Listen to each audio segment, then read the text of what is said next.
नमस्कार विद्यार्थी मित्रांनो. बृहन्मुंबई महानगरपालिका शिक्षण विभाग संचालित ऑनलाईन एज्युकेशनमध्ये मी श्री टाकसाळ ऋषिकेश मधुकार, अंधेरी मनपा माध्यमिक शाळा अंधेरी पश्चिम तुम्हा सर्व विद्यार्थ्यांचं स्वागत करतो. आज ऑनलाईन लेक्चरमध्ये आपण विज्ञान व तंत्रज्ञान भाग 1 मधील प्रकरण क्रमांक 10 माहिती संप्रेषण तंत्रज्ञान प्रगतीची नवी दिशा हा संपूर्ण पाठच अभ्यासणार आहोत. तरी तुम्हाला सांगतो यातले काही उपघटक आहेत ते म्हणजे संगणकाची संपूर्ण माहिती आपण बघणार आहोत आणि त्यामध्ये Microsoft Word, Microsoft Excel, Microsoft PowerPoint जे आहेत त्यांचाही आपण थोडक्यात अभ्यास करणार आहोत. चला तर मग इथे एक चित्र दिसतंय. हे चित्र बघा. माहिती संप्रेषण तंत्रज्ञान शाळा आणि कॉलेज तसे IT पर्सन यांच्यासाठीच मर्यादित राहिले नसून तुम्ही, मी तसेच आपणा सर्वांनाच उपयुक्त असा आहे. आपण सगळेच जण अप्रत्यक्षपणे तंत्रज्ञानाचा वापर करतो. या चित्रात बघा, मोबाईल, संगणक, laptop, notebook, radio, cable TV, electronic साधनांच्या किंवा उपकरणांच्या मदतीने आपण आपल्याला हवी असलेली माहिती मिळवतो, तसेच माहितीची देवाणघेवाणही करत असतो. म्हणूनच म्हणतात की हे जग जे आहे तंत्रज्ञानाच्या सहाय्याने मदतीने आपल्या मुठीत सामावलेले आहे. चला तर मग आपण पाहूया हे ICT म्हणजे नेमकं काय आहे. माहिती संप्रेषण तंत्रज्ञान एक याचा फुल फॉर्म होतो इन्फॉर्मेशन कम्युनिकेशन टेक्नॉलॉजी. याचे इनिशियल पहिले जर शब्द घेतले तर ICT हा शॉर्ट फॉर्म तयार होतो. याचाच फुल फॉर्म आहे इन्फॉर्मेशन कम्युनिकेशन टेक्नॉलॉजी, मराठीत म्हणतात माहिती संप्रेषण तंत्रज्ञान. याला एक्सप्लेन करायचं म्हटलं किंवा त्याची व्याख्या करायची म्हटली तर व्याख्या सरळ खाली तुम्हाला दिसती आहे. माहिती संप्रेषित करण्यासाठी, ती साठवण्यासाठी, तयार करण्यासाठी, प्रदर्शित करण्यासाठी, तिची देवाणघेवाण करण्यासाठी वापरली जाणारी, पुढचं वाक्य महत्त्वाचं आहे, पुढचे शब्द महत्त्वाचे आहेत, विद्युत उपकरणे म्हणजेच माहिती व संप्रेषण तंत्रज्ञान होय. बघा,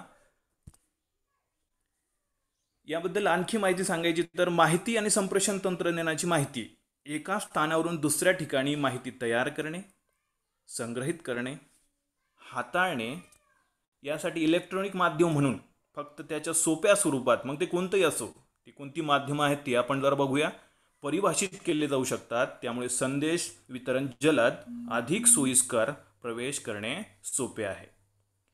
याचा आलेले संदेश समजणे, त्याचा अर्थ लावणे सहज शक्य होते.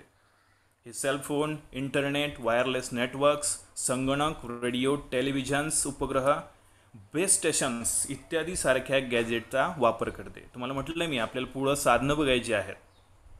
ही संसाधने माहिती तयार करण्यासाठी, संचित करण्यासाठी, संप्रेषण करण्यासाठी, प्रसारित करण्यासाठी आणि व्यवस्थापित करण्यासाठी वापरली जातात. ती साधनं कोणती आहेत ती जर आपण बघूया. या चॅप्टरमधील माहिती संप्रेषण तंत्रज्ञानाची साधनं जी आहेत ती आपल्याला या चित्रामध्ये स्पष्ट दिसत आहेत. बघा, जुना टेलिफोन, PC म्हणजेच आपलं संगणक, ईमेल सेवा, आपला लॅपटॉप जो आहे किंवा तुम्ही म्हणाल मोबाईल फोन, रेडिओ आणि नेटवर्किंगची सर्व साधनं जी आहेत ही माहिती संप्रेषण तंत्रज्ञानाची साधनं आहेत. ही सर्व आपल्याला ज्ञात आहेत. त्यामधील आपण संगणक हा महत्त्वाचं साधन जे आहे त्याबद्दल जरा जाणून घेणार आहोत. संगणक जे तुम्हाला समोर दिसतंय याचा प्रवास खूप खडतर होता. आपल्या पुस्तकामध्ये विचारलंय बघा, या संगणकाच्या नेमक्या पिढ्या किती, त्याचा शोध आपल्याला घ्यायला सांगितलेला होता. म्हणजे संगणक आत्तापर्यंत टेबलावर जो उभा आहे, ठेवलेला आहे, तो तिथपर्यंत येण्यापर्यंतचा खडतर प्रवास जो आहे तो प्रवास कसा असावा त्याबद्दल आपण जरा त्याचा इतिहास जाणून घेऊया. म्हणजेच संगणकाचा इतिहास काय आहे ते आपण जाणून घेऊ. संगणकाच्या एकूण 5 पिढ्या सांगितल्या जातात. त्यामध्ये पहिली पिढी जी आहे, सुरुवात जी आहे 1946 ते 1959, या काळामध्ये बघा, या काळामध्ये निर्वात नलिका म्हणजेच व्हॅक्यूम ट्यूबचा वापर केला जायचा. संगणक तयार करताना काय झालं, संगणकामध्ये निर्वात नलिका आणि व्हॅक्यूम ट्यूबचा वापर केला जायचा. त्यामुळे काय झालं, विजेचा वापरही अधिक व्हायला लागला.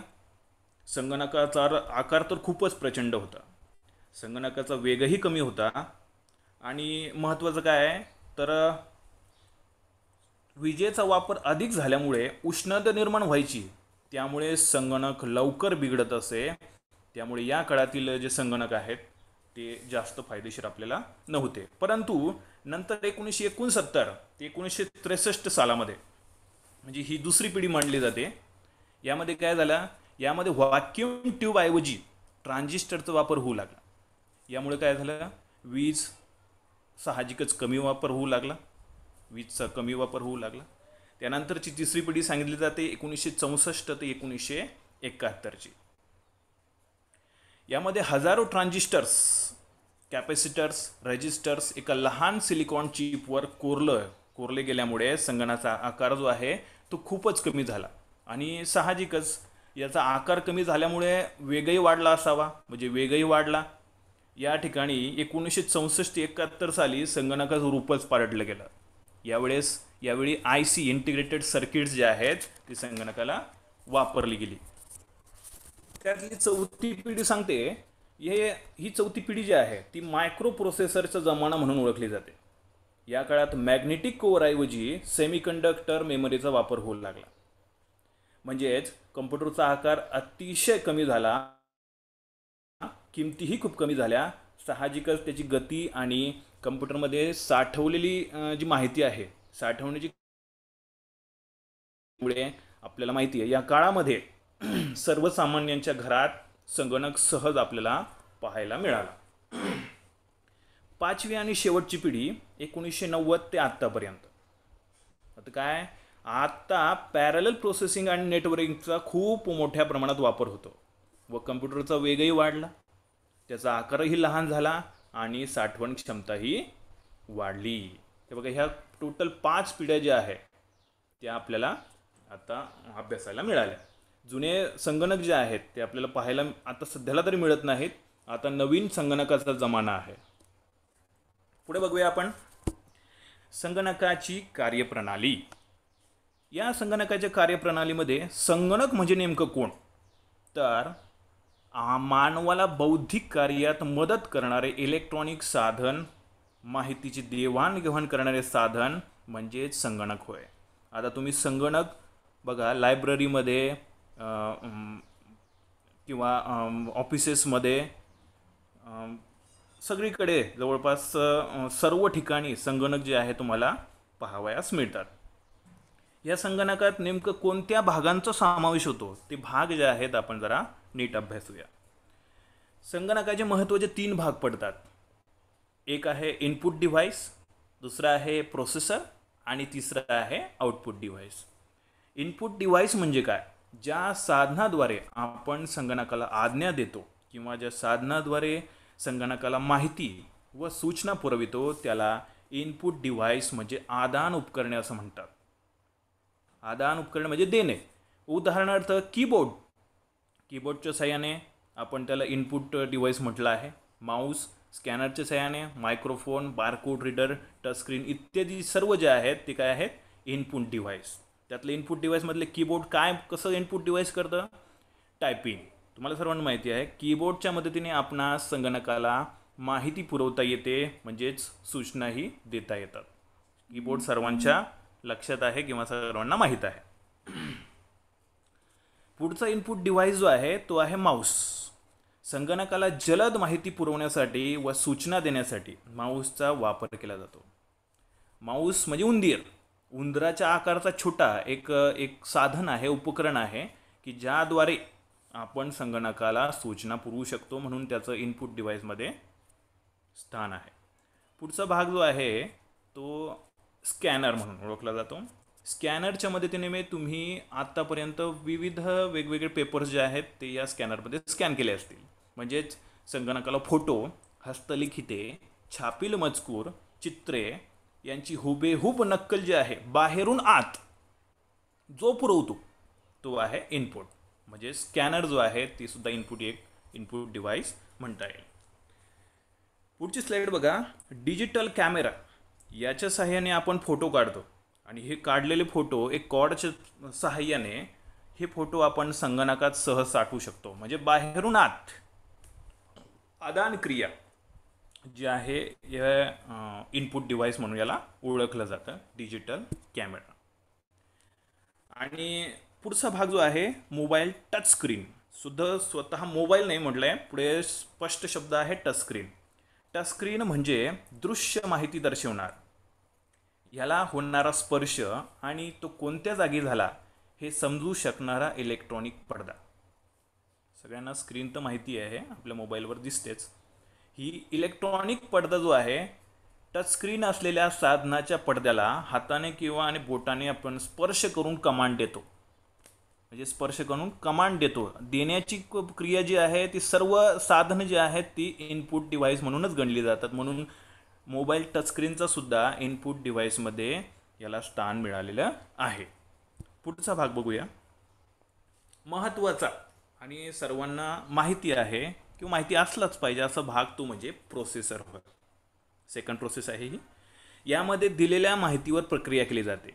संगणकाचा अति महत्त्वाचा भाग म्हणून तुम्हाला सगळ्यांना माहिती आहे CPU, सेंट्रल प्रोसेसिंग युनिट. ते जर आपण उघडलं तर त्यामध्ये वेगवेगळे आपल्याला भाग पाहायला मिळतात. याला आपण हार्डवेअरसुद्धा म्हणू शकतो. पण त्यातमध्ये प्रोसेसर कुठे आहे, तर प्रोसेसिंग काय काम करतं ते आपण जरा बघूया. यामध्ये दिलेली माहिती म्हणजेच माऊस, कीबोर्ड, स्कॅनर, फोटोज वगैरे याने दिलेली माहिती जी आहे प्रोसेस करण्याचं काम जे आहे हे प्रोसेसर करत असतं. CPUला प्रोसेसरही म्हटले जाऊ शकतं. आता याचा आपल्या जीवनाशी फार जवळचा संबंध आहे बघा. प्रोसेसरचा आणि आपला जवळचा संबंध कसा, तो आपण पुढच्या स्लाइडद्वारे जाणून घेऊ. प्रोसेसर आणि आपला मेंदू यामध्ये जास्त जे काय साम्य आपल्याला दिसून येतं. कसं बघा, बाहेरून आतमध्ये संगणकाला माऊस, कीबोर्ड यांच्या माध्यमातून बाहेरून आतमध्ये कमांड्स पुरवल्या जातात. तसं आपल्या मेंदूला सुद्धा पंच ज्ञानेंद्रिय जी आहेत त्यांच्या माध्यमातून आपल्याला कमांड दिल्या मिळतात. म्हणजे ते इनपुट येतं आहे आणि त्या कमांड ज्या आहेत त्याची प्रोसेस जी आपल्या मेंदूमध्ये होते. म्हणजे मेंदूला सुद्धा प्रोसेसर म्हणता येईल. लक्षामध्ये, म्हणजे हा प्रोसेसर आहे आणि त्याचं आउटपुट कुठं आहे सर, तर आउटपुट विद्यार्थी मित्रांनो आपल्या तोंडावाटे किंवा हालचालीद्वारे आपल्याला आउटपुट मिळतं. इनपुट डोळ्यांद्वारे, त्वचेद्वारे, कान, नाक, डोळे, जीभ, त्वचा जे आहे त्यापुढे इनपुट घेतलं जातं, मेंदूमध्ये प्रोसेस केली जाते आणि तोंडावाटे किंवा आपल्या हालचालीद्वारे आउटपुट दिलं जातं. म्हणजे हा प्रोसेसर आणि CPU हे जवळजवळ सारखेच आहेत. पण हे लक्षात घ्या विद्यार्थी मित्रांनो, CPUने आपल्याला बनवलं नाही किंवा संगणकाने आपल्याला बनवलेलं नाही आहे, आपण संगणकाला बनवलेलं आहे. म्हणजेच त्याच्यापेक्षा आपण नेहमी श्रेष्ठच आहोत. तिसरा भाग महत्त्वाचा घटक जो आहे कार्यप्रणालीमधला तो आपण बघूया, आउटपुट डिव्हाइस. आउट म्हणजे बाहेरचा भाग, की ज्या साधनाद्वारे संगणक आपल्याला उत्तर देतो. आपण इनपुट बघितलं, प्रोसेस बघितलं, प्रोसेस झाल्यानंतरची क्रिया म्हणजेच आउटपुट. उत्तर देतो त्याला आउटपुट डिव्हाइस असं म्हणतात. म्हणजे एक प्रकारे संगणक आपल्याशी वार्तालाप करतो किंवा संवाद करत असतो. तर कोणत्या माध्यमातून संवाद करतो त्याला आउटपुट डिव्हाइस म्हणतात. हे आउटपुट डिव्हाइसेस जे आहेत, तुमच्यासमोर एक चित्र दिलं आहे त्यामध्ये आउटपुट डिव्हाइसेस पाहायला मिळतील. Printer, speakers, monitor, disk drive and flash drive हे जे आहेत सर्व काय आहेत, आउटपुट डिव्हाइसेस आहेत. या आउटपुट डिव्हाइसेसबद्दल जरा जास्त माहिती घेऊया. प्रिंटर कशा प्रकारे आउटपुट डिव्हाइस करतं, संगणकाद्वारे प्राप्त माहिती ही जशीच्या तशी छापील प्रत जी आहे आपल्याला कागदावर मिळते. म्हणजे प्रिंटर हा एक आउटपुट डिव्हाइसचाच भाग आहे. संगणकातील माहिती मॉनिटरवर प्रदर्शित होते, स्क्रीनवर आपल्याला दिसायला लागते. ही माहिती पुरवल्यानंतर, सूचना दिल्यानंतर प्रक्रिया होऊन जी उत्तरं आपल्याला मिळतात ही मॉनिटरवर मिळतात. म्हणजे मॉनिटर आपल्यामध्ये संवाद होत असतो आणि तशा कमांड्स आपण देतो आणि तशी उत्तरंही मॉनिटरवर पाहायला मिळतात, म्हणून हाही एक आउटपुट डिव्हाइसच समजलं जाईल. त्याच्यापुढे बघूया स्पीकर्स. ध्वनीच्या किंवा आवाजाच्या स्वरूपात संगणकाकडून माहिती ऐकण्यासाठी स्पीकर्सचा उपयोग होतो. त्याच्या पुढचा भाग आहे मेमरी डिव्हाइसेस. यामध्ये ज्या साधनाद्वारे संगणक त्याच्या कक्षात माहिती साठवतो त्याला मेमरी डिव्हाइस म्हणतात. या कक्षा शब्द आहे हा मेमरी डिव्हाइसशी संबंधितच आहे, म्हणजे सर्व माहिती मेमरीमध्ये साठवली जाते.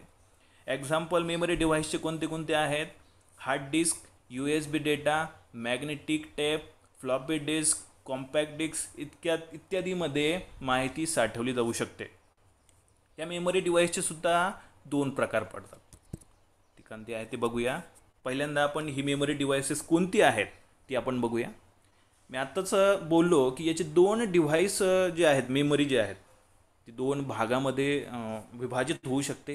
त्याचे 2 पार्ट्स आहेत, एक इंटरनल मेमरी, दुसरी एक्सटर्नल मेमरी. यामध्ये आपल्याला मेमरी डिव्हाइसेस दिसत आहेत. फ्लॅश मेमरी बाहेरून आतमध्ये जाऊया आपण. बाहेर एक्सटर्नल जे आहेत ज्यामध्ये माहिती साठवली जाते अशी फ्लॅश कार्ड्स, त्याला पेन ड्राईव्हसुद्धा म्हटलं जातं. फ्लॉपी डिस्क, जुने जे कॅमेरे होते त्या कॅमेऱ्यामध्ये ह्या फ्लॉपी डिस्क वापरल्या जायच्या. झिप डिस्क, CD ड्राईव्ह, CDज आपल्याला सर्वांना माहिती आहे. DVD सुद्धा ज्ञात आहेत. स्टोरेज टेप, आकृतीत तुम्हाला स्पष्ट दिसेल आणि माहिती होईल की यामध्ये काही ना काही साठवलं जायचं. Smart media, removable hard disk, micro drive, memory stick, smart cards आणि ऑनलाईन स्टोरेज तसेच PC कार्ड जे आहेत हे सर्व मेमरी डिव्हाइसेस आहेत ज्यामध्ये बाहेरून माहिती साठवली जाते. तीच माहिती तुम्ही पुन्हा संगणकाला देऊ शकता, त्यावर प्रक्रिया करून पुन्हा तीच माहिती या मेमरी डिव्हाइसमध्ये साठवून ठेवू शकता. आपण पुढची स्लाईड बघूया. यामध्ये मेमरी जो भाग आहे तो फार महत्त्वाचा आहे. कम्प्युटरची मेमरी आणि बाकी मेमरी. टाईप ऑफ मेमरी जे आहेत त्याचे 2 भाग पडतात. एक आहे रॅम, दुसरी आहे रोम. आपण जी एक्सटर्नल मेमरी बघितल्या तो भाग वेगळा. आता इंटरनलकडे चाललो आपण. आता CPU मधील महत्त्वाचा मेमरीमध्ये घुसलो आहे आणि त्याच्यामध्ये 2 पार्ट बघत आहोत. त्याचे 2 पार्ट आहेत, एक रॅम, दुसरा आहे रोम. रॅमचे पुन्हा 2 भाग पडलेले आहेत. याला एक SRAM आणि DRAM म्हणतात. हा रॅम म्हणजे नक्की काय? रॅम म्हणजे रँडम ॲक्सेस मेमरी. ही इलेक्ट्रॉनिक पार्टपासून बनलेली असते. आणि दुसरीकडे आहे तो रोम. याला रीड ओनली मेमरी असं म्हणतात. यामध्ये आपण काय करू शकतो? फक्त माहिती वाचू शकतो, पण त्यामध्ये बदल करू शकत नाही. त्या रोमचे पुन्हा 3 भाग पडलेले आहेत. एक आहे PROM, दुसरा आहे EPROM आणि तिसरा आहे EEPROM. जास्त खोलात जाऊ नका विद्यार्थ्यांनो. आपले मेमरीचे 2 महत्त्वाचे पार्ट्स जे आहेत ते आपल्याला लक्षात असले पाहिजे, रॅम आणि रोम. म्हणजेच रँडम ॲक्सेस मेमरी आणि दुसरी आहे ती रीड ओनली मेमरी. त्यात पुढचा भाग जो आहे तो आहे ऑपरेटिंग सिस्टीम. ऑपरेटिंग सिस्टीम त्यालाच डॉस असं म्हणतात. डॉस म्हणजे डिस्क ऑपरेटिंग सिस्टीम. या ऑपरेटिंग सिस्टीममध्ये तुम्ही आणि संगणक हे दोघं एकमेकाशी संवाद साधत असतात. ऑपरेटिंग सिस्टीम कसा संवाद साधतात? इथं या ठिकाणी स्लाईडमध्ये एक चित्र दिलेलं बघा. ऑपरेटिंग सिस्टीममध्ये printer, monitor, applications, hard drive, keyboard, Mouse हे सर्व गोष्टी आपल्या क्रियेबरोबर चालत असतात. म्हणजे तुम्ही दिलेल्या कमांड्स, त्यावर प्रोसेसर आणि त्यानंतर आउटपुट, म्हणजे तुम्ही विचारलेला प्रश्न, त्यावर प्रोसेसिंग होऊन दिलेलं उत्तर, हे सर्व ऑपरेटिंग सिस्टीममध्ये होतं. म्हणून म्हणतात कम्प्युटर म्हणजे संगणक आणि तुम्ही एक प्रकारे संवादच करत असतात. पुढचा भाग आहे तो प्रोग्रॅमचा. संगणकाला दिल्या जाणाऱ्या कमांडचा समूह म्हणजे प्रोग्रॅम्स होय. भरपूर कमांड्स ज्या आहेत आपण संगणकाला मॉनिटरवर माऊसच्याद्वारे देत असतो. पुढचा भाग आहे त्याचा डाटा अँड इन्फॉर्मेशन. यामध्ये कच्च्या स्वरूपाची माहिती जी आहे ती असते. त्यानंतर आपण उपघटक म्हणायला काय हरकत नाही, खरं तर ते मुख्यच घटक आहेत. आणि अतिशय महत्त्वाचे आहेत. संगणकाचे दोन मुख्य घटक पडतात. एक आहे हार्डवेअर, दुसरं आहे सॉफ्टवेअर. हे चित्र जरा नीट बघा. या चित्रामध्ये कम्प्युटरमधील वापरल्या जाणाऱ्या सर्व भागांचा समूह तुम्हाला दिसतोय. हा समूह कोणता असला पाहिजे? हा इलेक्ट्रॉनिकसुद्धा असला पाहिजे आणि दुसरा मेकॅनिकल पार्टचा सुद्धा सगळा समूह आहे. आता सगळ्या तुम्हाला दिसत आहेत. म्हणजेच आपण ज्या गोष्टीला म्हणण्यापेक्षा उपकरणांना किंवा साधनांना स्पर्श करू शकतो त्या सर्व साधनांना आपण हार्डवेअर म्हटलं तरी चालेल. याचे पुन्हा दोन भाग पडलेले दाखवलेत. एका बाजूला तुम्हाला पूर्ण कम्प्युटर दाखवला आहे, दुसऱ्या भागामध्ये तुम्हाला या सी पी यूमधील वेगवेगळे पार्ट्स जे आहेत ते दाखवले. हार्डवेअरमध्ये बघा, मॉनिटर, स्पीकर, कीबोर्ड, माऊस आणि सी पी यू हे महत्त्वाचे घटक जे आहेत तुम्हाला वर पाहायला मिळतील. आणि सी पी यू तुम्ही जर त्याला ओपन केलं तर त्यामधील घटक म्हणजे power supply, RAM ROM, main motherboard, C P U, fan, RAM, CGA card, sound card, hard disk आणि reader all in one internal. या सर्वांचा भाग जे आहेत, हे सर्व पार्ट्स जे आहेत या सी पी यूमध्ये लावलेले असतात. म्हणजे यांनाच कम्प्युटरचं हार्डवेअर आहे असंही म्हणतात. पुढे बघा, दुसरा भाग जो पडला होता, घटक जो आहे महत्त्वाचा, तो आहे सॉफ्टवेअर. सॉफ्टवेअरबद्दल सर्वांनाच माहिती आहेच, तरी आपण जरा जाणून घेऊया. सॉफ्टवेअर म्हणजे काय? तर सॉफ्टवेअर म्हणजे संगणकाला वापरला जाणारा प्रोग्रॅम होय. या प्रोग्रॅमद्वारे विशिष्ट कमांड देऊन तसेच विशिष्ट माहिती देऊन आपणास हवे ते आउटपुट मिळवता येते. तुम्ही बघितलं असेल तुमच्या मोबाईल स्क्रीनवर किंवा लॅपटॉपच्या स्क्रीनवर, संगणकाच्या स्क्रीनवर जे काही तुम्हाला दिसतो, जो काही कलरफुल भाग दिसतो, त्याला तुम्ही टच करता किंवा इनपुट देता, हा भाग म्हणजे सॉफ्टवेअर म्हटलं तरी चालेल. सॉफ्टवेअर ही कम्प्युटर वापरताना लागणारी एक आवश्यक गोष्ट आहे. सॉफ्टवेअर नसेल तर कम्प्युटर चालूच शकत नाही. संगणकाच्या हार्डवेअर डिव्हाइसला आपण ज्या वेगवेगळ्या कमांड्स आणि सूचना देतो, त्या कमांड्स आणि सूचना देण्यासाठी काही विशिष्ट प्रोग्रॅमची आवश्यकता असते आणि हे प्रोग्रॅम म्हणजेच संगणकाचे सॉफ्टवेअर होय. आपल्या मोबाईल स्क्रीनवर ज्या ज्या काही गोष्टी दिसतात हे सगळे सॉफ्टवेअर्स आहेत. त्यांना कमांड देतो आणि त्याकडून आपल्याला आउटपुट मिळतं. तसंच लॅपटॉप किंवा मोबाईलवर सुद्धा आपल्याला, मोबाईल म्हणण्यापेक्षा संगणकाच्या स्क्रीनवर सुद्धा जे काही भाग दिसतात स्क्रीनवर, हे सगळे काय आहेत? वेगवेगळे सॉफ्टवेअर्स आहेत जे आपण प्ले स्टोअरहून डाउनलोड करतो, नाही तर इतरही कंपनीचे सॉफ्टवेअर असतातच. आलं लक्षात? पुढचा भाग घेऊया आपण.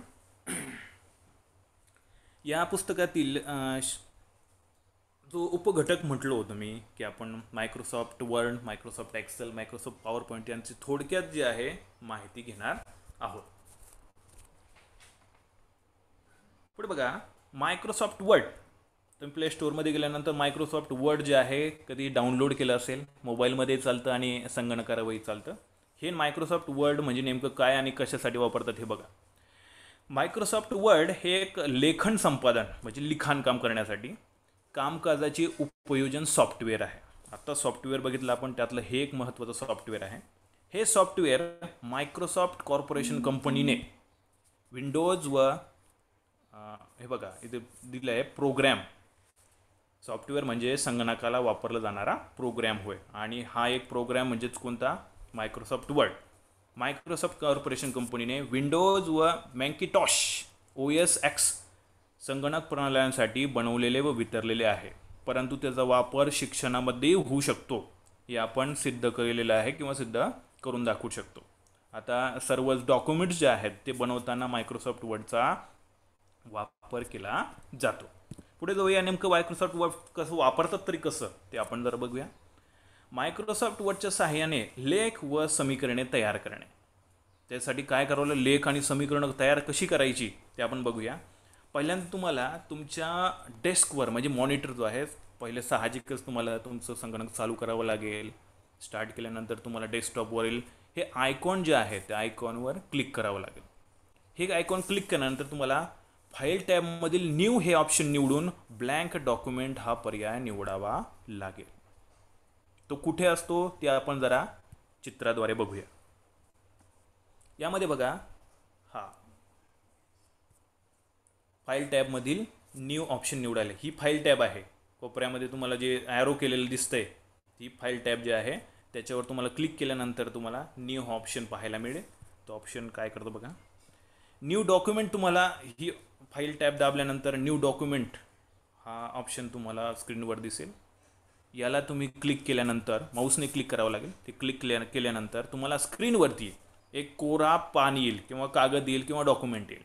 या स्क्रीनवरती दिसणाऱ्या कोऱ्या पानावरती कीबोर्डच्या सहाय्याने तुम्ही मजकूर टाईप करू शकता. ही जे कोरं पान दिसतं आहे त्यावर तुम्हाला कीबोर्ड, माऊस किंवा इतर गोष्टींच्या सहाय्याने तुम्हाला टाईप करता येऊ शकता किंवा तुम्ही पिक्चर्सही घेऊ शकता. शक्यतो टायपिंगसाठी हे खास लिखाणासाठी हे शीट आहे किंवा डॉक्युमेंट आहे. लिहिल्यानंतर तुम्हाला ह्या ठिकाणी बघा आडवी पट्टी दिसते वर. या पट्टीमध्ये वेगवेगळे भाग आहेत. त्या भागांचा वापरही आपण करू शकतो. कशासाठी करू शकतो? टाईप केलेल्या मजकुराची भाषा, आकार, अक्षर ठळक करणे इत्यादी होम टॅबमधील पर्यायांचा वापर करून मजकूर आकर्षक बनवण्यासाठी या आडव्या पट्टीचाच म्हणजेच या होम टॅबचा आपण वापर करू शकतो. यामध्ये तुम्ही टाईप केलेला जो भाग आहे त्याची हाईट वाढवू शकता, त्याला कलर भरू शकता, त्याचा फॉन्टही बदलू शकता. ह्या सर्व गोष्टी तुम्हाला या ठिकाणी करायला मिळेल आणि त्यामुळे काय होईल, तुमचं डॉक्युमेंट जे आहे अतिशय सुरेख दिसेल, आकर्षक दिसेल. बघ समजलं. पुढे जाऊया. पुढचा भाग जो शिकणार आहोत तो आहे आपण सॉफ्टवेअर. दुसरं software Microsoft Excel. Microsoft Excel म्हणजे नक्की काय? हे मायक्रोसॉफ्ट एक्सेल ॲक्च्युली एक इंग्लिश वर्ड आहे. हे मायक्रोसॉफ्ट कंपनीने बनवलेलं विंडोज व मॅकिंटॉश OS X संगणक प्रणाल्यांसाठी वितरलेले स्प्रेडशीट उपयोजन सॉफ्टवेअर आहे. स्प्रेडशीट आहे हे. ते मायक्रोसॉफ्ट ऑफिस या सॉफ्टवेअर संचातील एक घटक सॉफ्टवेअर असून त्यात वापरकर्त्यांना साधी गुंतागुंतीची गणिते, स्तंभालेख, VBA प्रोग्रॅमिंग देखील करण्याची सुविधा पुरवलेली आहे. आपल्यासाठी काय महत्त्वाचं आहे? गुंतागुंतीची गणिते, स्तंभालेख म्हणजे आलेख जो आहे तो काढण्यात जे आहे ते आपल्याला मायक्रोसॉफ्ट एक्सेलमध्ये शक्य आहे. इत्यादी गोष्टी आपण मायक्रोसॉफ्ट एक्सेलमध्ये करू शकतो. 1993 साली बाजारात आलेल्या मायक्रोसॉफ्ट एक्सेल 5व्या आवृत्तीपासून हे सॉफ्टवेअर विंडोज व मॅकिंटॉश OS X प्रणाल्यांवरील स्प्रेडशीट सॉफ्टवेअरमध्ये सर्वाधिक लोकप्रिय ठरलेलं सॉफ्टवेअर म्हणजे मायक्रोसॉफ्ट एक्सेल हे आहे. त्याचाही वापर कसा करायचा ते बघूया. मायक्रोसॉफ्ट एक्सेलच्या सहाय्याने प्राप्त संख्यात्मक माहितीचा आलेख आपल्याला काढता येऊ शकतो. संगणकावर मायक्रोसॉफ्ट एक्सेल हे सॉफ्टवेअर जे आहे डाउनलोड करणं गरजेचं आहे. ते प्ले स्टोअरवरून तुम्ही डाउनलोड करू शकता. ते डाउनलोड झाल्यानंतर ते ओपन करायचं आहे. डेस्कटॉपवरती ओपन झाल्यानंतर तुम्हाला ओपन करण्याआधी हे चिन्ह जे आहे त्यावर क्लिक करणं गरजेचं आहे. हे एक्सेल खास दिलेली चिन्ह जे आहे त्याच्यावर क्लिक केल्यानंतर तुम्हाला अशा प्रकारची स्क्रीन जी आहे तुमच्या डोळ्यासमोर दिसेल. यामध्ये जी आपल्याला वर्डला क्रिया केलेली आहे तशीच क्रिया करायची आहे. फाईल टॅबमध्ये जायचे. कोपऱ्यामध्ये बघा बाण दिला आहे. यामध्ये फाईल टॅब आहे. त्या फाईल टॅबमधील ऑप्शन येतील. त्या ऑप्शनमधील तुम्हाला ब्लँक डॉक्युमेंट हा भाग निवडायचा आहे. तुम्हाला एक डॉक्युमेंट दिसेल, हे ब्लँक असणार आहे पडद्यावर. स्क्रीनमध्ये जे काही शीट दिसेल त्याची माहिती जी आहे तुम्हाला पहिल्यांदा टाईप करायची आहे किंवा स्क्रीनवर दिसणाऱ्या शीटमध्ये ज्या माहितीचा आलेख काढायचा आहे ती माहिती टाईप करून घेणं महत्त्वाचं आहे. ही स्क्रीन दिसताना बघा यामध्ये होम टॅब जे आहेत वरची आडवी पट्टी त्यामध्ये वेगवेगळे कलर दिसत आहेत. त्याला जाणून घेणं गरजेचं आहे. त्याचा अभ्यास करणं गरजेचं आहे. असो आपल्याला जी आलेख काढायचा आहे, जी माहिती पाहिजे असते ती माहिती आपण टाईप करून घेतलेली आहे समजा. आणि त्यानंतर तुम्हाला टाईप करून झाल्यानंतर ती माहिती सिलेक्ट करणे व इन्सर्ट टॅबमधील आवश्यक ग्राफवर तुम्हाला क्लिक करावं लागेल. हे इथं माहिती तुम्ही जेव्हा टाईप करता त्यावरती पहिल्यांदा सिलेक्ट करावे लागते आणि त्यानंतर तुम्ही या ठिकाणी आडवा बार जो आहे, बार म्हटलं तरी चालेल, त्यावर विशेष वेगवेगळे प्रकारचे ग्राफ आहेत त्यावर तुम्ही क्लिक केलं तर तुम्हाला ग्राफ पाहायला मिळेल. पुढचा भाग आहे तो आहे तिसरं सॉफ्टवेअर म्हणायला हरकत नाही, मायक्रोसॉफ्ट पॉवर पॉईंट. आत्ता सध्याला तुम्ही जी स्क्रीन बघताय ती सुद्धा मायक्रोसॉफ्ट पॉवर पॉईंटच्या सहाय्याने अशा प्रकारच्या स्लाइड्स तयार केल्या गेलेल्या आहेत. यामध्ये सर्वांचा जो भाग आलेला बघा, यामध्ये चित्र आहेत, यामध्ये व्हिडिओज आहेत, यामध्ये मजकूर टाईप केलेला आहे तो, त्याला वेगवेगळे रंग दिलेले आहेत, त्याच्या उंची म्हणजेच लहान मोठेपणासुद्धा करता येतो. हे सर्व मायक्रोसॉफ्ट पॉवर पॉईंटच्या सहाय्याने आपल्याला सादरीकरण करण्यासाठी उपयोग होतो. पहिल्यांदा तुम्हाला माहिती आहे तुमच्याकडे मायक्रोसॉफ्ट पॉवर पॉईंट हे सॉफ्टवेअर असणं गरजेचं आहे. जेव्हा ते डेस्कटॉपवर असेल तेव्हा हे चिन्ह तुम्हाला दिसल्यास त्यावर तुम्हाला पहिलं क्लिक करणं गरजेचं आहे. या घटकावर आधारित प्रेझेंटेशन तुम्हाला जर बनवायचं असेल तर त्या घटकाशी संबंधित मजकूर आवश्यक जो भाग आहे, चित्रे किंवा दोन्ही आपल्याकडे आवश्यक असलं पाहिजे.